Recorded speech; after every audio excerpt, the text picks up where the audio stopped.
Spider-Man was one of the main heroes of New York and the world entirely. That all changed when he came into contact with the ancient and evil book called the Darkhold. Spider-Man wanted to use this ancient power to find and stop all evil demons. He needed to enter the dark dimension called Chthon and stop this evil. This did not happen as planned, and the book showed Peter a new reality and drove him insane. Now we meet a very different Peter Parker. He is getting a message from his wife Gwen. Gwen has recorded a message on her phone and she is scolding Peter about their wedding anniversary as they have a dinner planned. Peter is a bit busy at this moment. We see him in his Spider-Man suit and he is waging a war in New York. Peter talks to Gwen on the phone for a while and promises to make it to dinner tonight. We then realize that New York is totally ruined. The buildings are collapsed all around and there are zombie people all over the streets. Spider-Man is wearing a suit that is totally damaged and he is really injured. While he fights these zombie New Yorkers, Peter thinks about his past and how he loved to travel in the city. But that was many years ago.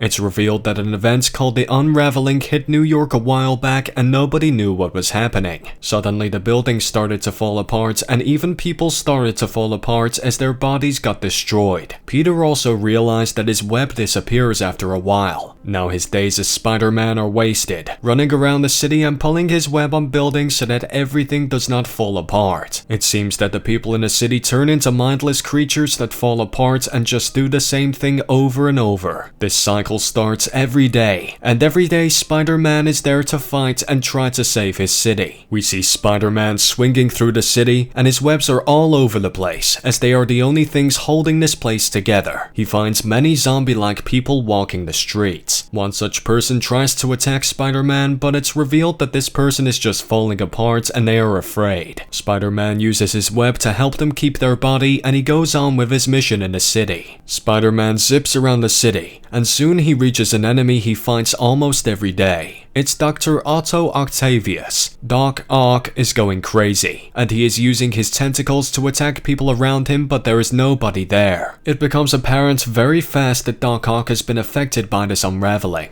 His body and mind have both fallen apart, and he is stuck in this never-ending loop where he repeats the same day. Spider-Man has actually used his webs before to try and prevent Doc Ock from falling apart. This time, Doc Ock loses his tentacles and he starts to fall apart. He begs Spider-Man not to laugh at him, and Spider-Man promises that everything will be okay. He then webs up his tentacles so that he calms down. This is when Spider-Man spots a giant flare from the Baxter building. It seems that Reed Richards is calling him. Spider-Man arrives at the building and soon enters the lab where Reed is working. Reed has now taken a form very different than before. Because of his stretching powers, this event has not had an effect on him. He spends most of his time in his slime form as he works on a solution. Spider-Man then takes off his mask and we see that he is a very different Peter Parker. He is much older. He even has a beard and he is very tired. Peter and Reed talk about the solutions for the city. Reed explains that he has been working on a special web that will last longer and maybe it will not be affected by the unraveling so much. Peter is very tired as he only sleeps for 3 hours a night and he works the entire day trying to save the city. He tells Reed that he does not have a lot of time and he is meeting with Gwen, his wife, for dinner. Reed looks at Peter and thinks that he is very strange. That is when Reed starts to insult Peter and tells him that he has a greater responsibility than meeting his wife. Peter is now furious at Reed and they get into an argument. Finally, Peter leaves as he has more to do in the city. He puts on his mask and swings away. We also find out that because of Spider-Man's powers, he has not been affected by the unraveling like the others. Spider-Man learns that Venom has been spotted in the city. He finds Venom in a ruined subway station and Venom is out of control. He starts to attack Spider-Man and he is crazy. Spider-Man has to take a few powerful hits to the head before he can react to this battle. Spider-Man then tries to reason with Eddie, but he cannot seem to reach him. He then webs up a bunch of rocks and throws it at Venom to slow him down. Peter demands Eddie to give Black Suit back. Venom then stops attacking Spider-Man and reveals the horrible truth. Eddie has been dead for a while. The symbiote has tried to keep Eddie alive. The symbiote does not think that Eddie is just its host, it's his home. Peter then offers himself to the symbiote and now he can be his home. But at the last moment, symbiote stops the bonding and backs off, choosing to die with Eddie. Peter then then remembers that he has to meet up with Gwen for their anniversary. We see that Venom slowly dies as Peter leaves. Peter is now rushing back home as he starts to remember this day. It's like he has been here before. It's like he's done the same day over and over again. We see him rushing home and swinging through the city. Finally, he reaches his apartment, and that is when we find out the horrible truth. Gwen has been dead for a long time. There is just her dead body sitting there, and Peter takes off his mask. He is now in tears, and he says he is sorry to his late wife. It's revealed that Peter has been imagining her being alive for a while now. The following day, we see Reed Richards is in his lab working on some projects. Suddenly, Peter arrives, but now he is different. He has a crazy smile on his face. Reed tells Peter that he is sorry for what he said yesterday and that he knows how difficult it has been. Peter then attacks Reed from behind. We see that after that, things start to return to normal. The webs that are now holding the city are much stronger, and the unraveling has been slowing down. Peter has returned to his duty as Spider-Man, and even people are now doing much better. That is when we realize that the new webs are made out of Reed Richards and his body. Reed is screaming the entire time as he is in horrible pain. Peter just tells him that he has to be responsible and do his duty. It's obvious that Peter has become a crazy person. Don't forget to like this video and subscribe to this channel.